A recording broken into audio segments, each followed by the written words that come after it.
Bonsoir à tous, bienvenue sur le plateau Equinoxoir, votre décryptage quotidien de l'actualité de lundi à vendredi 19h-21h, 18h-20h Greenwich Mean Time. Mercredi 14 août 2008, le Cameroun prenait possession de la péninsule de Bakassi, proche du delta du Niger.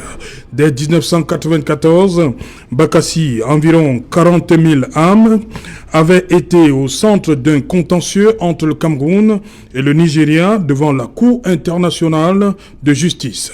Les deux pays revendiquaient la souveraineté de cette région au fort potentiel pétrolier, gazier et de ressources halieutiques. La Cour internationale de justice avait finalement tranché en faveur du Cameroun en octobre 2002. Ainsi s'achevait près de 14 ans d'engagement de l'armée camerounaise sous le renouveau dans une véritable guerre.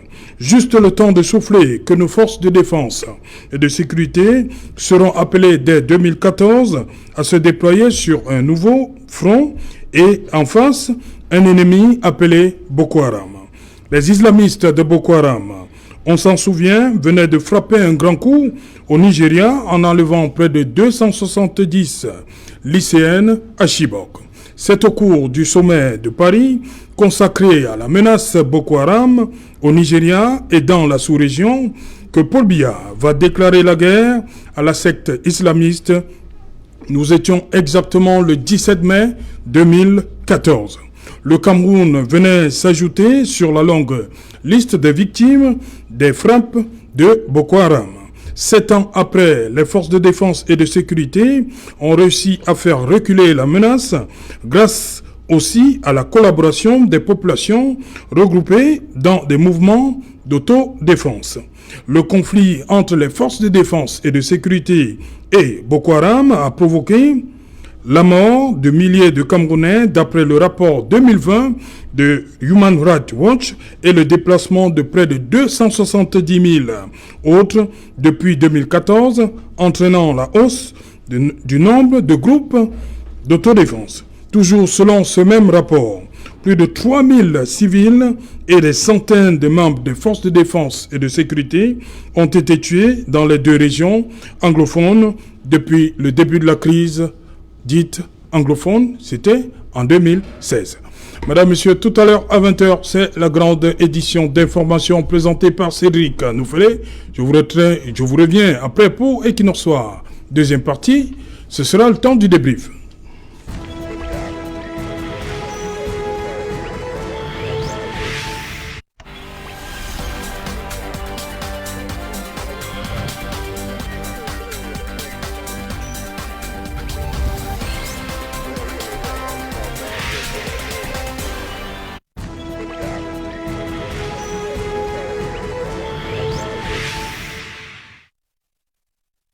Neuf ans après comprendre les crises sécuritaires multiples.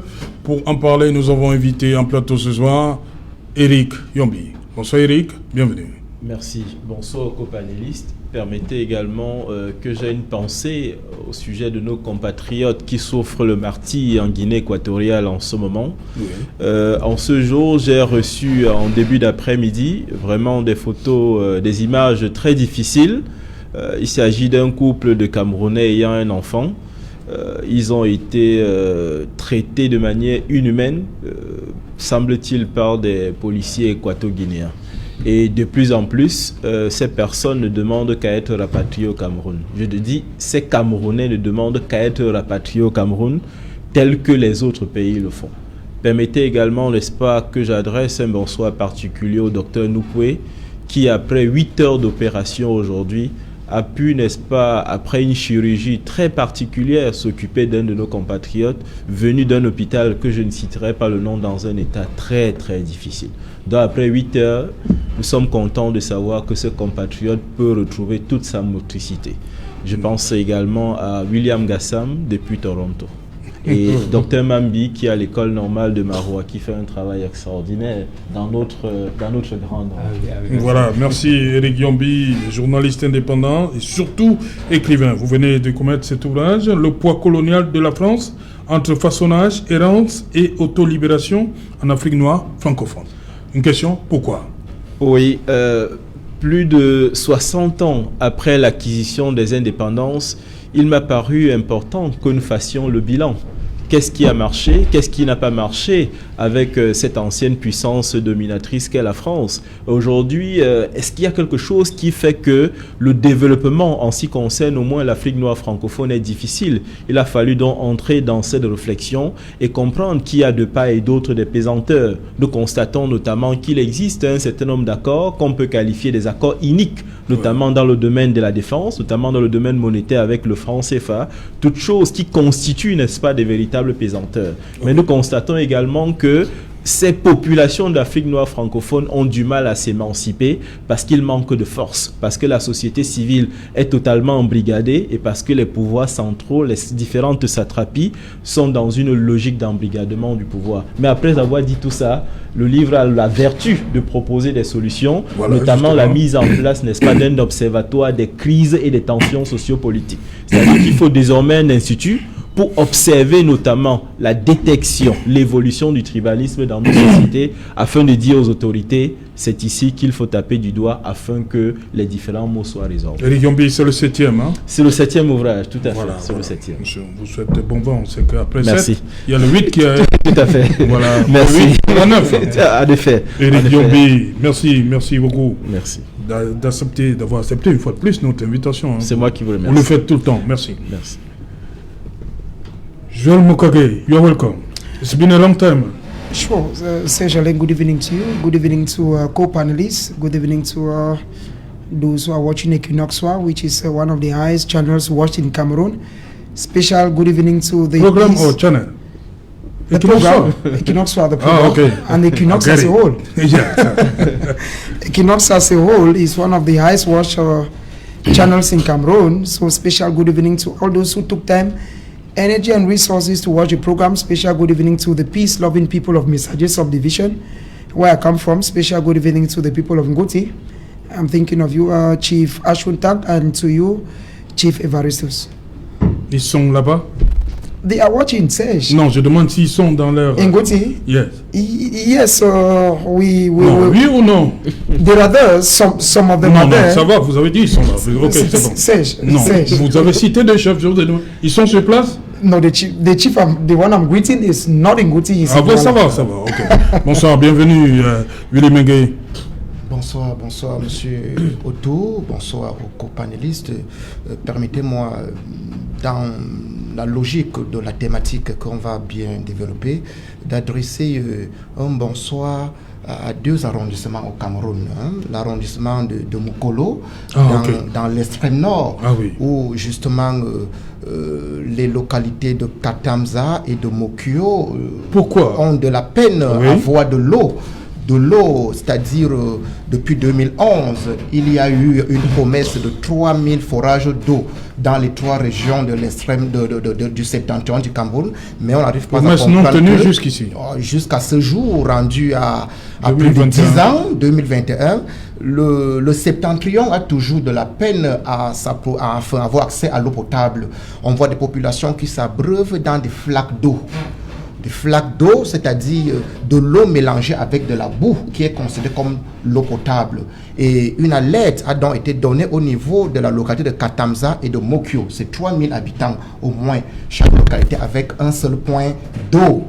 Ça, c'est aussi l'un des facteurs qui pourrait générer des crises sécuritaires.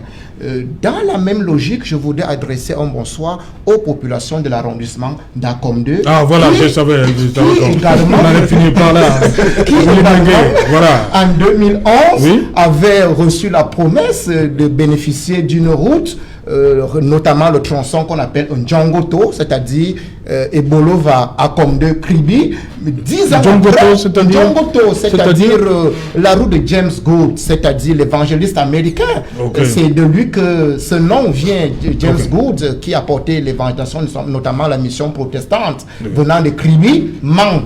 Il a eu l'interland, passant par Akom 2 jusqu'à Ebolo, comme on appelle. Donc, depuis 2011, ces populations de Ndjangoto, Ebolova, Akom 2, Kribi, comme les populations de Mokolo, attendent toujours les promesses du renouveau dont on fête le 39e anniversaire aujourd'hui. C'est autant d'éléments qui peut-être ont une pesanteur sur les besoins sociaux qui peuvent générer aussi d'autres crises, outre les crises sécuritaires qu'on va évoquer tout à l'heure. Merci.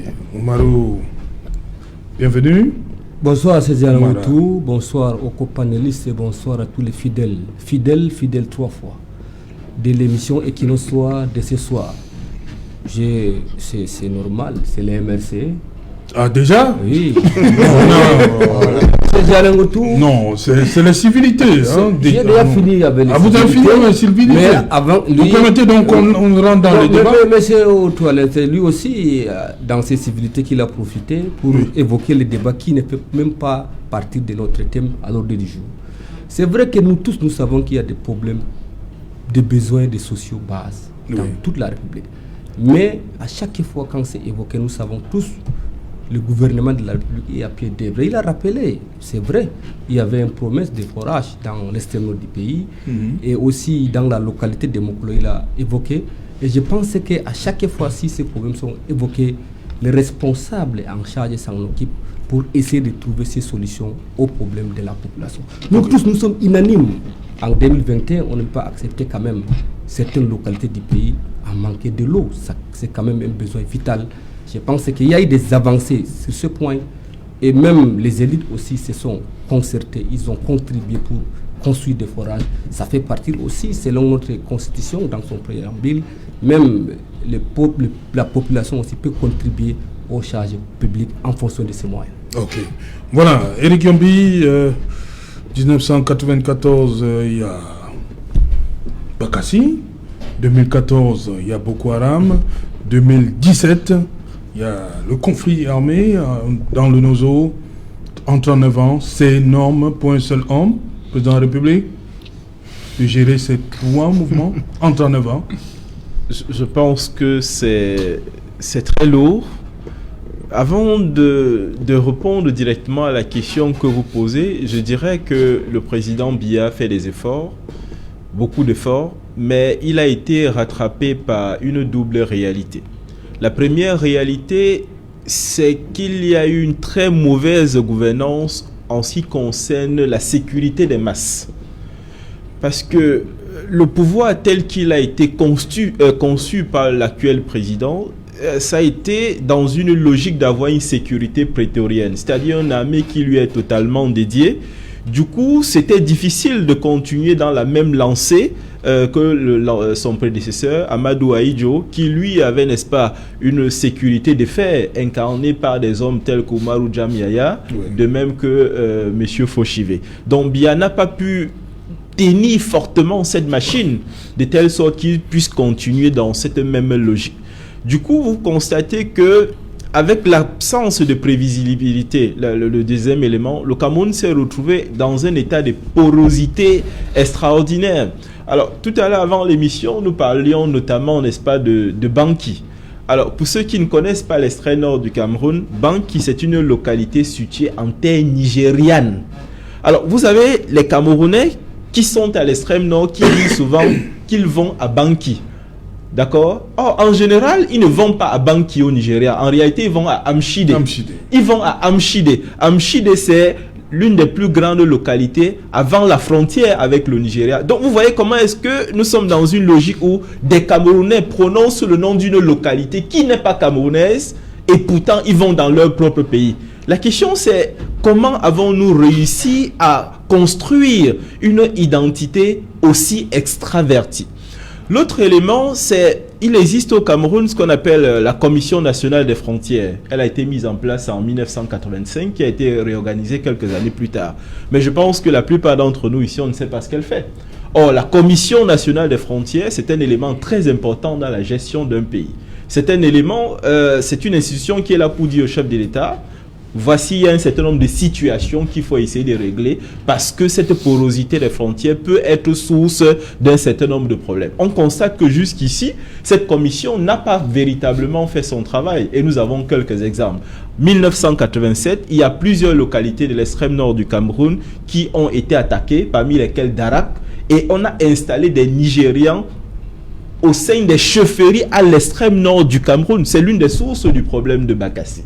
Des Nigérians installés comme chefs sur le sol camerounais. Voilà ce qui s'est passé en ce qui concerne cette situation, notamment de porosité des frontières. Lorsque vous allez dans la partie nord du Cameroun, dans la localité précise de Demsa, à la frontière entre le Cameroun et le Nigeria, vous avez une frontière naturelle qui est un cours d'eau. Ça veut dire que lorsque vous y êtes, par exemple en décembre, lorsque ce cours d'eau est totalement asséché, vous ne voyez pas en réalité la différence entre le Cameroun et le Nigeria. Alors, donc nous sommes dans une situation de fait où le Cameroun a du mal véritablement à préserver ses frontières. Il faudra donc mettre en place un certain nombre de mécanismes pour que on puisse assister à une autre réalité qui serait plus reluisante. Maintenant, il existe la crise anglophone et cette crise, nous le savons, en réalité, lorsqu'on fait un bon diagnostic, on doit tout simplement se dire que c'est une crise qui existe parce qu'il y a eu un refus de l'acceptation d'une identité camerounaise particulière. On a refusé d'accepter que ceux-là, ils sont différents des autres, bien que nous soyons tous des Camerounais. D'accord? Et pourtant, des alertes ont été données, notamment en 1965, en disant au président Ahidjo, attention. Mais ces alertes n'ont pas plus tard été prises en compte par l'actuel chef de l'État, ce qui fait que cette situation a perduré. Et je profite pour créer une parenthèse. Si aujourd'hui nous voulons être honnêtes envers nous-mêmes, on doit déjà accepter qu'il existe un noyau sécessionniste au Cameroun depuis plusieurs décennies. Ça ne commence pas avec ces affaires d'il y a 5 ans environ, non. Il y a un noyau dur qui a été malheureusement entretenu parce que nous n'avons pas compris ou alors nous avons eu une relative hypocrisie. Lorsque le chef de l'État crée la Commission nationale pour le bilinguisme et le multiculturalisme en 2017, c'est parce qu'il reconnaît que le Cameroun a au moins 2 identités culturelles. Mais si vous reconnaissez une identité culturelle, ça veut dire que vous reconnaissez que en face, il y a une particularité. Accepter cette particularité dans son entièreté. Et la chose la plus logique, ce serait d'aborder la question de manière autre que par la force telle que ça a été fait jusqu'ici. Je n'ai pas honte de dire que, en tant que Camerounais, des Camerounais doivent se parler, même au prix du sang. Parce que, au final, en ce qui concerne cette crise, elle va se terminer comme elle aurait dû commencer, par la négociation. Voilà. William Mengue, comme tu l'as dit, en 39 ans, le président Biya a vu des choses. Là, gérer ces 3 conflits. Des conflits, des fronts conflictaires qui sont nés sous sa gouvernance, bien entendu. Il y a d'abord un problème sémantiquement incompréhensible sur le plan démocratique, parce que nous parlons de 39 ans.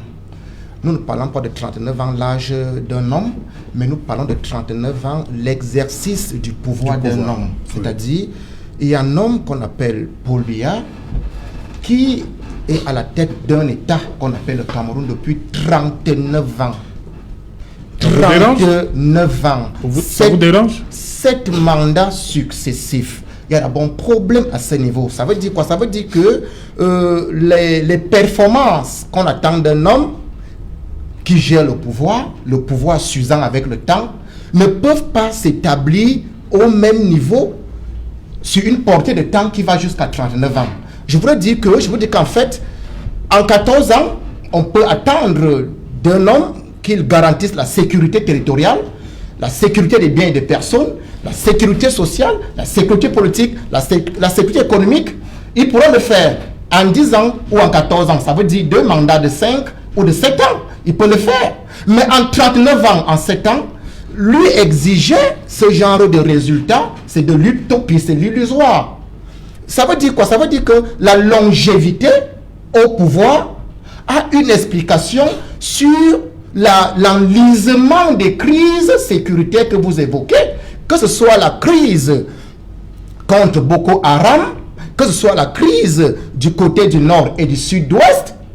Toutes ces crises-là trouvent une explication rationnelle sur la longévité au pouvoir. Il faut comprendre que... Vous comprenez, et Bakassi, là, c'est... Mais bien sûr... Ça n'a rien à voir avec bien longévité. Bien sûr. La crise de Bakassi, heureusement que nous avons eu un homme un homme, un certain Maurice Kamto, qui a quand même permis à ce que Bakassi revienne diplomatiquement et juridiquement à l'entité camerounaise. Sauf qu'il ne suffisait pas de rétrocéder juridiquement et politiquement Bakassi au Cameroun. Il a fallu gérer les problèmes d'après. Ça veut dire une véritable intégration de cette péninsule. Ça veut dire développer cette péninsule. Aujourd'hui, vous allez vous rendre compte qu'il y a des choses que les gens ne connaissent pas. Le contrat gazier de Bakassi, qui l'a signé? Il faut demander qui l'a signé, avec qui? Avec les Britanniques. Vous voyez, il y a des choses qui se passent. Vous voyez qu'en fait, pour intégrer une entité comme Bakassi, qui était en proie conflictuelle avec deux États, il faut la développer. Développer, c'est l'intégrer. Il faut l'intégrer à la partie, au reste du Cameroun. Ça veut dire qu'il a fallu depuis ce temps-là, depuis que le professeur Maurice Kamto a ramené Bakassi juridiquement et institutionnellement à l'État du Cameroun, il fallait développer la péninsule de Bakassi. La développer, ça veut dire quoi? Ça veut dire que les gisements gaziers, il faut les exploiter au profit des populations et développer les infrastructures conséquentes. C'est ça, ça ne doit pas être un côté qui dort, ou bien je ne sais pas ce que ça tend. Ça, c'est un côté. Et les crises même les plus en vue, les crises sécuritaires les plus en vue, c'est-à-dire Boko Haram et le nord, le sud-ouest, vous comprenez qu'en fait, c'est quoi? C'est l'affaiblissement, c'est les défaillances de gouvernance au sommet de l'État qui ont créé ces crises et qui les ont entretenues. On ne peut pas entretenir une crise comme celle du Nord et du Sud-Ouest pendant 5 ans. Une crise aussi complexe qui implique l'identité linguistique, l'identité communautaire, les problèmes sociaux, les problèmes économiques, des problèmes historiques, des problèmes qui ont une conséquence sur l'unité nationale, sans voir le chef de l'État lui-même présent sur le terrain. Nous avons bien dit depuis 2016 que si le chef d'État s'était ne serait-ce qu'une seule fois déplacé en tant que le père de la nation, il aurait eu la possibilité de parler à ses enfants de ce côté-là, avant que ces derniers n'entrent en rébellion armée. S'ils sont entrés en rébellion armée, c'est parce qu'il y a eu un vide. En 2017, le 17 septembre 2017, c'est parce qu'il y a eu un vide de l'opérationnalité du poste de président de la République. Il n'a pas été présent. La condescendance, c'est-à-dire le mépris. Et on a plutôt fait quoi? Susciter, enfin, aiguiser l'appareil répressif qui est venu jeter de l'huile au feu. Donc je dis que la longévité au pouvoir crée la désaffection. La désaffection, parce qu'en fait, un homme qui est là depuis 39 ans, à un moment donné même, il y a des entités communautaires. Regardez le Cameroun. Le Cameroun, vu de loin, c'est une bigarrie de communautés. C'est 3 grandes communautés qui font l'unité du Cameroun. Ça veut dire les Sahel Peul, à partir de la Damawa jusqu'à l'extrême nord, les Fambeti qui regroupent les 3 grandes régions, le centre, le sud et l'est, et les Grassfield. À un moment donné, toutes ces communautés-là certaines peuvent exprimer une désaffection politique, et ça fait des replis communautaires, bien sûr, qui peut avoir au fond des bousculades économiques, des bousculades politiques, mais je dis, diriger un pays pendant 39 ans ne peut que nous... Les longs règnes sont chrysogènes. Quelqu'un l'a dit, les longs règnes sont chrysogènes. Et le plus dur même pour le Cameroun aujourd'hui, c'est de sortir d'un long règne à rétablir les équilibres au regard de ces crises sécuritaires que nous avons et qui risquent d'avoir un effet dominé dans d'autres entités. Je vous ai évoqué le cas du Sud qui se réveille. L'aide des revendications se réveille. L'extrême nord va se réveiller. L'Est va se réveiller. Pourquoi? Parce qu'un homme ne tient plus les tenants et les aboutissants d'un pouvoir dont la longévité au pouvoir est une source de crises sécuritaires, que ce soit les crises sécuritaires sur les biens et les personnes, les crises sécuritaires frontalières, les crises sécuritaires économiques, les crises sécuritaires sociaux, les crises sécuritaires politiques. Il faut revoir tout cela en changeant, en procédant à ce qu'on appelle l'alternance au sommet de l'État. Une recommandation fondamentale pour la démocratie. Okay. En démocratie, on ne parle pas de 39 ans au pouvoir. Oumara, vous êtes d'accord? Je sais que vous ne serez pas... Lui, il pense que c'est la longévité le véritable problème. Hein? On pouvait éviter ça s'il n'y avait pas tout ce temps passé à la tête du Cameroun. 39 ans pour lui, c'est énorme. On pouvait éviter certaines crises. Voyez-vous, C.J. Alain Autou, il est dans son rôle. Il a fait des incantations et on a compris ce qu'il a dit. Il a fait quoi? Des incantations. Qui? Mon cher ami Mengue Diemerse. Et vous voyez, chez Jalengoutou, notre pays fait face à 4 défis sécuritaires actuellement. Et ces défis relèvent, parmi ces 4 défis, 3 défis relèvent de la conjoncture régionale et un relève des velléités sécessionnistes. Vous voyez, parmi les 3 défis qui relèvent de la conjoncture régionale, qui ne dépend pas du Cameroun, nous avons la piraterie maritime dans le golfe de Guinée. Nous avons aussi la crise de la Centrafrique. Vous voyez, nous partageons une frontière orientale du fait de l'instabilité de la RCA. Notre pays est menacé. Nous avons aussi l'insécurité à l'extrême nord du fait de différentes exactions commises par Boko Haram. Nous savons le 4e qui relève des vérités sécessionnistes, c'est la crise du nord-ouest et du sud-ouest. Ces années tous, si on fait les trois crises qui ne dépendent pas du Cameroun. Vous voyez, à l'époque, le terrorisme, c'est un nouveau phénomène que nous entendons et nous voyons ailleurs. Mais malheureusement, le terrorisme est au Cameroun. Boko Haram qui sévit à l'extrême nord. Nous avons vu les combats que le Cameroun a menés. Le président de la République, son excellence Paul Biya, avait martelé que à réponse globale, à menace globale, réponse globale. Tous les pays de la sous-région se sont mobilisés pour combattre l'ennemi commun qui est Boko Haram. Et nous savons tous actuellement aucun centimètre camerounais n'est contrôlé par Boko Haram. C'est vrai, il y a des petites incursions de ces Boko Haram qui persistent encore à l'extrême nord du pays, mais pour le moment, on peut se rassurer que le gouvernement du Cameroun a combattu Boko Haram à 99%. Revenons avec les crises. La crise du golfe de Guinée, qui est difficile aussi. Vous voyez, le 10 novembre 2021, les chefs d'état-major des pays du golfe de Guinée se sont réunis à Pretoria pour échanger et trouver des solutions à la menace qui persiste au niveau de ces frontières maritimes. Et aussi, ils ont fait un constat, près de 750 attaques ont eu lieu pendant l'année 2020. Vous voyez, à chaque fois, ces crises dont je viens d'énumérer ne concernent pas le Cameroun. Notre crise à nous au Cameroun, c'est la crise socio-politique de la région du Nord et du Sud-Ouest. Le reste des crises, ce ne sont pas des crises camerounaises. Oui, et ce sont des crises qui nous ont imposé l'ennemi à l'extérieur, qui ont des causes endogènes et exogènes. Maintenant, ici, quelles sont les actions que le gouvernement a menées depuis le début de la crise du Nord-Ouest et du Sud-Ouest? Parce qu'on va beaucoup s'attarder sur cette crise qui nous concerne et qui est spécifiquement camerounaise. Maintenant, toutes les actions que le gouvernement a menées depuis le début de la crise, vous vous rappelez, cher Jalin Outou, le gouvernement a dépêché des comités ministériels à aller négocier, échanger avec des consortiums entre-temps qui proposaient chaque jour des chapelets de doléances. Et le gouvernement a pris en compte tous les doléances. Mais nous tous, nous avons constaté il y a un projet sécessionniste qui était en dessous. Dès que ce projet est révélé, on a vu ça a pris.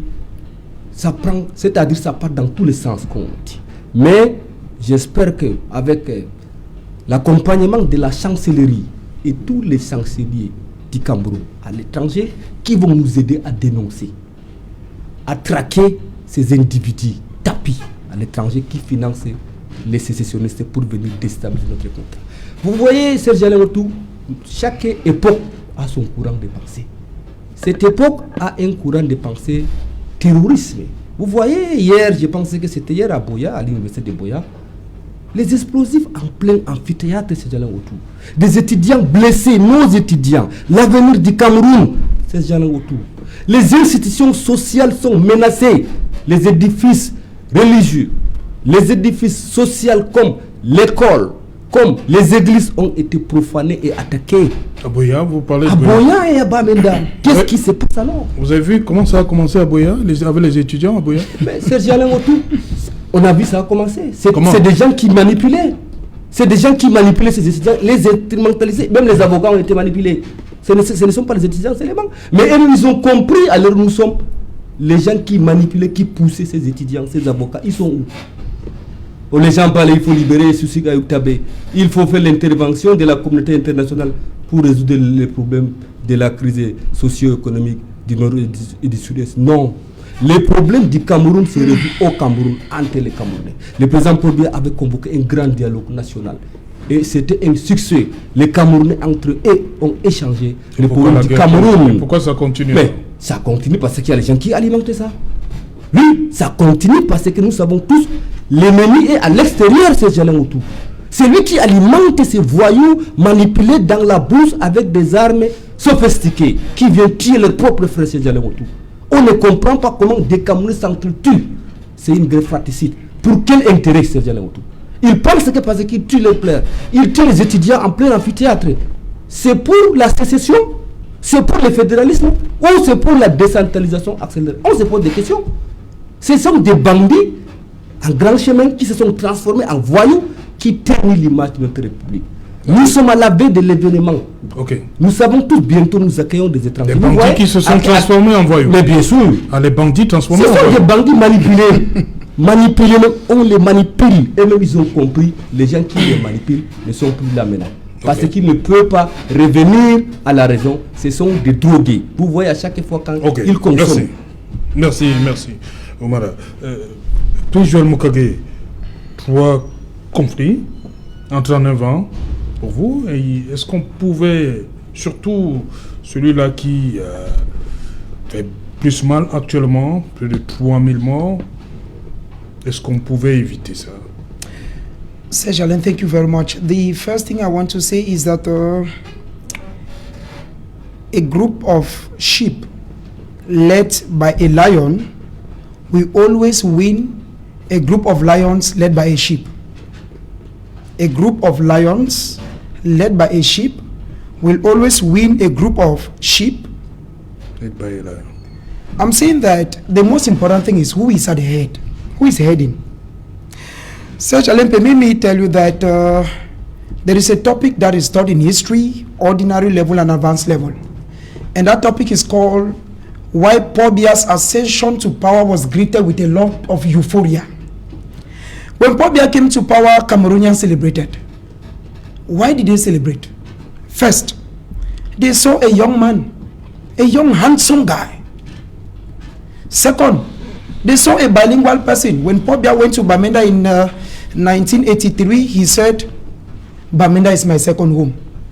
In Boya, he said, I was born a Cameroonian, I'll live a Cameroonian, and I'll die a Cameroonian. These are things that Ahidjo never said.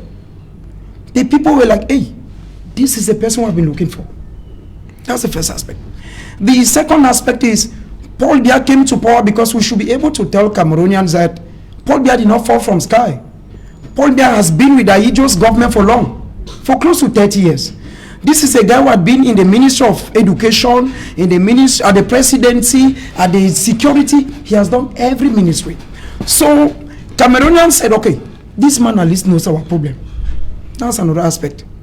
Another aspect is that Paul Biya came to power. This is somebody whom President Ahidjo had sent him and one-time Vice Chancellor of the University of Boya, Dorothy Limunganjoma, say go to Bamenda and go to Boya. What is happening? Why are the people fighting? Paul Biya came back. Just to tell you that, Serge Alain, when I look at Cameroon, the first thing is leadership. If there is a problem in Cameroon today, it's an issue of leadership. Serge, if you give birth to a child, 39 years is enough for that child to go and marry a woman and rent the house. It's enough. Paul Biya is mature. Let us not look at his age. Let us look at his age in power. 39 years is enough time for somebody to have said, okay, we are okay. If Ahidjo gave power to if Ahidjo gave power to Paul Biya in 1982, that was on the 4th of November, he felt that he's tired. And if you read Ahidjo's resignation, in one of the reasons he said, where I feel that I'm giving to this young man. 39 years is enough. I was going through newspapers and I saw the Post newspaper that caught my attention. The 39th anniversary of the ascension of Paul Biya to power, that's on the 6th of November, that was celebrated on Saturday. I saw something written that Northwest CPDM begs Paul Biya to stand for 2025 elections. I wept. I cried. On a very good day, how do you do that? If you tell Paul Biya, we are already, this is 39 years in power. If we add 2022, 2023, 2024, 2025, that's how many years? It already takes Paul Biya to 40 years.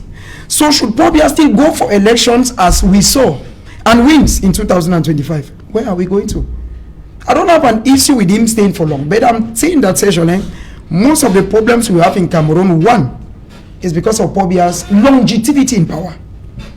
If Serge Alain is the SP boy, that is why you go to schools.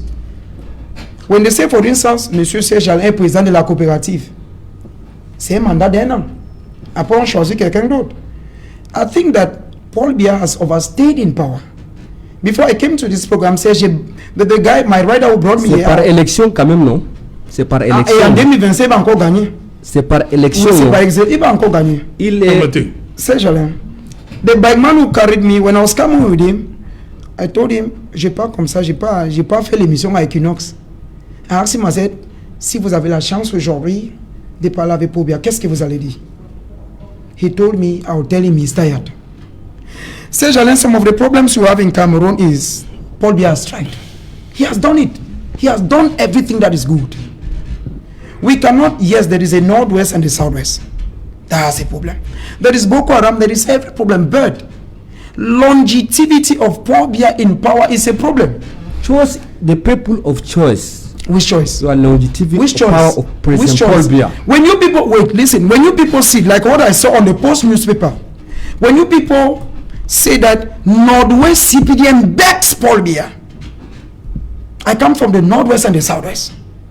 I start asking myself, who are those in the Northwest who said Paul Biya should run for 2025 elections? Non, ça, What your problem? Attendez, vous dites bien que CPDM. Yes, but I'm not really Voilà, saying il dit but I'm c'est saying, le PC qui demande. that's what I'm saying that essentially. Oui. There is something that always happens in Cameroon. We have a few people, either from the Northwest, the Southwest, or the 10 regions, like my very good friend Amadou here, who have the power. What do? When they sit in a small meeting, they have 10 or 5 people. They just, at the end of the day, they do what they call motion of support. Nous vous demandons, Monsieur le Président. Quand vous dites vous c'est qui? Quand vous dites CPDM Northwest, who is CPDM Northwest? It's too big. You should rather say we saw former Prime Minister Fidi Mouyang in the Northwest. What I'm just simply saying is that Serge Alain, 39 years is too much years. And that Paul Biya has done his best. We want to feel and we want to think. I'm saying, Serge Alain, I'm not up to that, it's 39 years. It means that first of all, the fact, because I still come back to the point that reasons why Paul Biya's ascension to power was greeted with a lot of euphoria. Why were Cameroonians happy? When Ahidjo resigned, Cameroonians were happy. I'm saying that I did not see Ahidjo. I saw Paul Biya. And I keep seeing Paul Biya. I'm bored with Paul Biya's regime first because we are living in a country where for you to enter a NAM, you need to know somebody. For you to even live as a government teacher from the Northwest, maybe to the littoral or to the center region, you need to know somebody. We are living in a country where you have a police officer who is an inspector, the police officer, the police who works for more than 4-10 years because he does not have somebody. It is too much. We appreciate the head of state. If we have the Anglophone crisis today, Serge Alain too, is because Anglophones feel that somebody who knows their problem, because Paul Biya knows the Anglophone. Minority of Anglophone. I am an Anglophone, sir. Yeah. I'm saying Anglophone. I'm not saying minority. All. No. Do you know about Christian Cardinal Tumi, may so rest in peace? Yes. Do you know the All Anglophone General Conference? That's the problem of all Anglophone general resolved in Boya and Bamenda. I am saying it is Serge Alain, I'm saying that it is because of some of these things. Listen, sir. It is because of some of these things, Serge. It is because of some of these things that some of you are saying that we saw what happened in Boya. I called the Equinox correspondent in the Southwest, Derek Jato. When I heard about it, I said, Derek, what's going on in the Southwest? He told me, say, Prince, this is a situation. I'm just saying that, Serge Alain, if there is problem today in the Northwest and the Southwest, one, it is a problem that the people feel it is long due. How do we solve it? Paul Biya knows the solution. I listened recently, people were in Canada. What did you go to do in Canada? Those who went in Canada, Agbo Bala spoke with the former Prime Minister in Bamenda, Philip Muyang, Mancho BBC, Bobga Harmony, Paddy Asanga, with whom I was in Bonamusa the other day. He's in Cameroon. After these people came out from it, you, the same government, those you want to arrange with, you pick them, you say they are terrorists, you keep them in prison. After that, you release them. Now, the same people come up with a conception called the All Anglophone Conference. Amongst those who went to Canada is the moderator for the Presbyterian Church, Right Reverend Funky Samuel Foba. Foba was the right-hand man of Christian Cardinal to me. Why did you people not solve their problems right in Cameroon? When you take it to Canada, what will happen? Nothing. I'm telling you, Serge Alain Otu, that 39 years is enough. The president has done his best. Okay. We feel that he has, economically he has tried, socially he has tried, politically he has tried. It is time, Serge Alain, just like Aijo did, it is time for us as Cameroonians. Paul Biya should reread. That is why he wrote a book. Merci. Called Communal Libéralisme. Le libéralisme communautaire. Eric Yombi, en dehors de, comment on va dire, ce conflit-là qu'on n'a pas demandé, hein, il y a Boko Haram qui est venu d'ailleurs, Nigeria, il y a eu Bakassi, bon là c'est un problème de frontières, mais il y a un qu'on pouvait éviter, ça c'est la crise dans le nord-ouest et le sud. Et vous avez dit que l'option qui a été choisie jusque-là, ça ne peut pas être la bonne. Il faut rentrer par où on aurait dû commencer. Très rapidement, j'aimerais dire 2 ou 3 choses. En ce moment, le Cameroun vit ces différentes tensions que nous avons énumérées, nord-ouest, sud-ouest, extrême nord, mais le Cameroun est très exposé en ce qui concerne les tensions intercommunautaires. Oui. Il faut qu'on soit très clair là-dessus. Je m'adresse particulièrement à mon frère Amatou. Le Cameroun est extrêmement exposé pour au moins une raison. L'afflux de population partant du nord-ouest, du sud-ouest, pour d'autres localités vont forcément créer un problème de ressources. Et si vous observez très bien, vous verrez qu'il y a déjà des petites tensions au sein de certaines communautés qui se posent. Ça mérite qu'on en tire un certain nombre de leçons, qu'on fasse des observations pour mesurer de plus en plus ces conflits-là qui sont latents. Deuxième élément, vous avez dit tout à l'heure que Boko Haram a été éradiqué à près de 99%. Je peux vous dire aussi que c'est faux et que c'est extrêmement faux. Et je vais vous prendre un exemple qui n'est pas souvent communiqué. Vous savez qu'il existe toujours le vol de bétail à l'extrême nord du Cameroun. Et c'est l'un des problèmes les plus importants que vivent ces personnes. Vous savez sans doute que beaucoup de personnes vivent de l'élevage à l'extrême nord du Cameroun. Lorsque vous leur enlevez ce qui est leur fortune, il leur reste quoi? Pas grand-chose. Et on sait pertinemment que l'une des raisons du développement du terrorisme à l'extrême nord, c'était les questions de pauvreté. Vous êtes bien placé pour savoir que les éléments de Boko Haram ont recruté ces jeunes pour leur avoir acheté une moto. Vous le savez sans doute. Lorsqu'on vous enlève votre bétail, vous n'avez plus d'occupation. Il vous reste quoi? La route du banditisme. Il faut qu'on soit clair. Maintenant, vous avez posé la question de savoir, on aurait pu éviter cela. Je suis de ceux qui pensent que pour cette guerre existant au nord-ouest et au sud-ouest, il n'y aura jamais de vainqueur. C'est ma conviction. Et je suis de ceux qui pensent que des Camerounais doivent se parler. Des Camerounais doivent négocier. Ils doivent s'asseoir, discuter, se regarder les yeux dans les yeux. Ce sera difficile, mais il faut le faire. Tout à l'heure, j'ai failli m'écrouler quand j'ai entendu dire les chancelleries occidentales. Mon frère, ça fait 60 ans. Ça fait 60 ans que ce pays est indépendant. Et je crois que nous sommes suffisamment grands pour se parler. Et la façon dont je parle avec vous, j'aimerais parler avec Mancho BBC. J'aimerais parler avec le Premier ministre. J'aimerais même parler avec le premier d'entre nous, tel que je parle avec vous. Parce que ce sont des problèmes camerounais. On n'a pas besoin de ces chancelleries. Mais nous ne sommes pas idiots. Je termine. Peut-être vous m'avez mal compris.